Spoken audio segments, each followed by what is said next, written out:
We are learning more about the suspension of one of Hamilton County's veteran officers.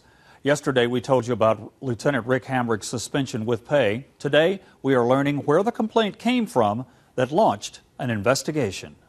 Lieutenant Hamrick has been with the Hamilton County Sheriff's Department for 33 years. For the past 7, he's been in charge of court security involving jurors. Hamilton County Sheriff Jim Hammond says the complaint that sparked the investigation into Lieutenant Hamrick came from a Hamilton County criminal court judge this past Friday. It revolves around the fact that the court officers are responsible when a trial is going on, where you're going to have to feed the jurors.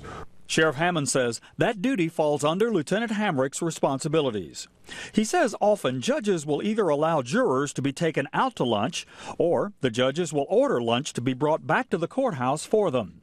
Buying lunch for jurors is at the heart of the complaint. What we've got to first understand is just who signs off on who buys the food, the voucher system that's involved in it, where that bill ends up for payment after the trial, and then we'll go from there. He says the judge will then sign off on the bill, which is then reimbursed to the county by the state.